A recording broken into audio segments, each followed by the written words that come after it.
네, 7시 34분입니다.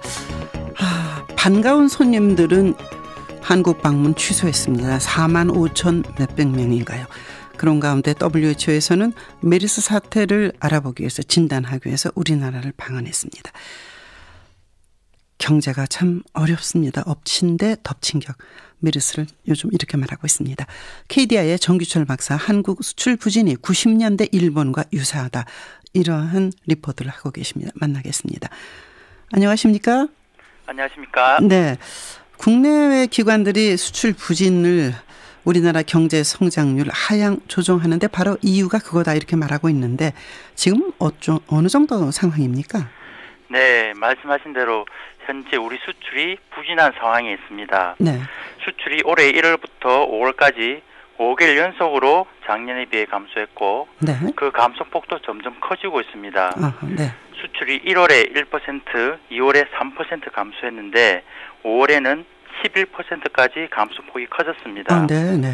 또한 수출이 대부분의 품목, 대부분의 지역에서 전반적으로 부진합니다. 네. 예를 들어서 석유류, 자동차, 선박, 철강 등 우리나라 주력 수출 품목에서 대부분에서 감소했고 지역별로도 중국, 미국, EU, 일본, 아세안 할 것 없이 모두 다 감소했습니다. 네.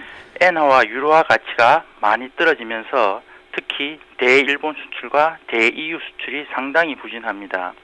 그뿐만 아니라 그동안 양호했던 미국으로 수출하는 부분도 2달 연속 감소했습니다. 네.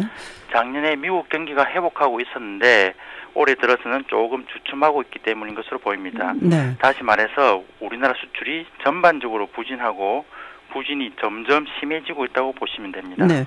그렇다면 이제 대부분의 품목, 대부분의 지역에서 상당히 하향되고 있다는 말씀이신데 네. 그렇다면 우리 혼자만의 힘으로 해결할 수 있는 것 같지는 않은데 그래도 왜 이렇게 11%씩이나 5달 만에 감소했는데 왜 그런 건가요? 우선적으로는 그 세계 경제 성장세가 지금 좋지 않습니다. 네. 그러면 우리나라 수출품에 대한 수요도 따라서 줄기 때문에 우리 수출에 부정적인 요인이 됩니다. 네. 세계 경기가 앞으로 어떻게 될 건지를 보여주는 OECD 선행지수라는 게 있습니다. 네. 이 지수가 계속 하락하고 있는 것으로 보아서 앞으로도 세계 경기가 쉽게 좋아지지는 않을 것 같습니다. 네. 이 부분을 우리나라뿐만 아니라 전 세계가 공통적으로 겪는 것이기 때문에 세계 전반적으로 교역량이 줄고 있습니다. 네. 예, 우리나라 입장에서는 중국 경기가 생각보다 빠르게 둔화되고 있는 게 또 문제입니다. 네. 우리나라는 중국으로 수출하는 비중이 25% 정도 되는데 제일 네. 높습니다. 네. 그래서 중국 경기에 영향을 많이 받습니다. 중국이 그동안 과잉 투자를 하면서 성장률을 많이 끌어올렸는데 이 부분이 점점 조정되면서 경기가 둔화되고 있습니다. 네. 예, 여기에 더해서 원화가 일본 엔화나 유로화에 비해 많이 비싸졌습니다. 네. 엔화에 비해서는 2012년 중반 이후로 50%나 비싸졌고 유로화에 비해서는 지난 1년 동안 한 20% 정도 비싸졌습니다. 네. 이러한 점 때문에 이제 세계 시장에서 우리나라 수출품의 가격 경쟁력이 약해지고 있어서 수출이 부진한 측면이 있습니다. 네. 네, 이러한 단기적인 요인도 있습니다만 우리 수출이 구조적으로 부진해지는 부분도 있습니다. 네. 우선 그동안 우리나라가 중국에 수출할 때 중국의 투자로 연결되는 중간재를 많이 수출했습니다만 네. 최근에는 중국이 소비 위주로 성장 전략을 바꿨습니다. 우리 수출 기업이 이러한 환경 변화에 아직 적응하지 못해서 네. 중국으로 수출하는 부분이 좋지 않습니다. 그러나 가장 우려스러운 것은 중국 등 후발국이 우리나라를 추격하고 있어서 우리나라 수출 경쟁력이 약해지고 있는 것입니다. 네.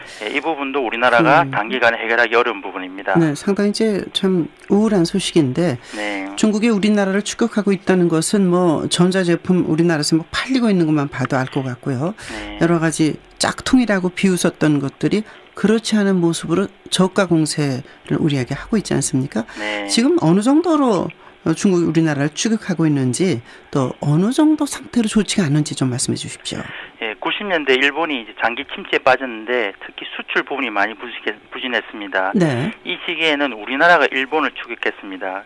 근데 KDI 분석에 따르면 우리나라가 수출 잠재력이 높은 부분에서 일본의 시장 점유율이 14%나 감소했습니다. 예, 그런데 2000년대 들어와서는 똑같은 방식으로 중국이 우리나라를 추격하고 있습니다. 네. 중국이 수출 잠재력이 높은 부분에서 우리나라 시장 점유율이 21%나 감소했습니다. 네. 중국이 우리나라를 쫓아오고 있는데 문제는 그 속도가 점점 빨라지고 있다는 것입니다. 네. 그 반면에 우리나라가 일본을 쫓아가는 속도는 점점 느려지고 있습니다. 그래서 우리나라가 일본과 중국 사이에서 이제 자리를 좀 잃어가고 있는 모습입니다. 네. 이런 상황이 지속된다면 과연 우리나라는 어떻게 되는 건가요? 우선 지금 현재 중국이 어느 부분에서 잠재력이 있는지 살펴봐야 됩니다. 네. 중국이 우리나라를 쫓아오기 때문에 최근으로 올수록 우리나라 시장 점유율이 높은 부분, 즉 우리나라 주력 수출 품목에서 중국이 잠재력을 발휘하고 있습니다. 네. 따라서 이 상황이 지속되면 앞으로 중국이 우리나라 주력 수출 품목에서 시장을 잠식할 가능성이 높습니다. 네. 예를 들어서 TV, 라디오 방송기기나 통신기기 부품은 우리나라 주력 수출 품목입니다. 그런데 이 부분에서 중국이 지금 잠재력이 높은 것으로 나타나고 있습니다. 네. 네. KDI 분석 결과를 이제 기계적으로 한번 적용을 해보면 네네. 이 부분에서 6년 뒤에는 시장 점유율이 30%나 하락하는 것으로 나옵니다. 네. 따라서 중국이 지금 우리나라를 쫓아오고 있는 것은 우리나라 수출에 상당한 부담 요인이 될 것이라고 생각합니다. 네. 그렇다면 새로움의 창출, 획기적인 도전, 뭔가 이런 게 있어야 되지 않을까 모르겠어요. 그렇지 않습니까? 예, 일단 이 문제를 좀 단기간에 해결하기는 좀 쉽지 않습니다만은 지금부터라도 수출 전략을 좀 근본적으로 바꿔야 됩니다. 네. 앞서 말씀드렸듯이 일본을 보면 시장 점유율이 전반적으로 하락했습니다만 네. 그 와중에도 고급 기술이 필요한 부분, 예를 들면 특수산업용 기계, 네. 금속 공장용 기계, 광학용품 등에서는 상대적으로 양호했습니다. 네. 우리나라도 이제 이런 전략을 써야 되는데 과거 선진국을 이제 모방 추격하던 이런 전략에서 벗어나서 네. 핵심 기술, 우리가 코어 컴피턴스라고 하는데 이런 거를 계속 끊임없이 개발해야 됩니다. 이제 그래야만이 이제 후발국이 쉽게 쫓아올 수가 없습니다. 네. 또 산업 전반의 구조 조정도 필요합니다. 이제 우리가 이제 비교유가 없는 산업은 과감하게 사이즈를 줄이고 네. 비교유가 있는 쪽으로 이렇게 집중을 해야 됩니다. 근데 최근 들어서 보면 이제 노동 시장이 좀 경직돼 있고 네.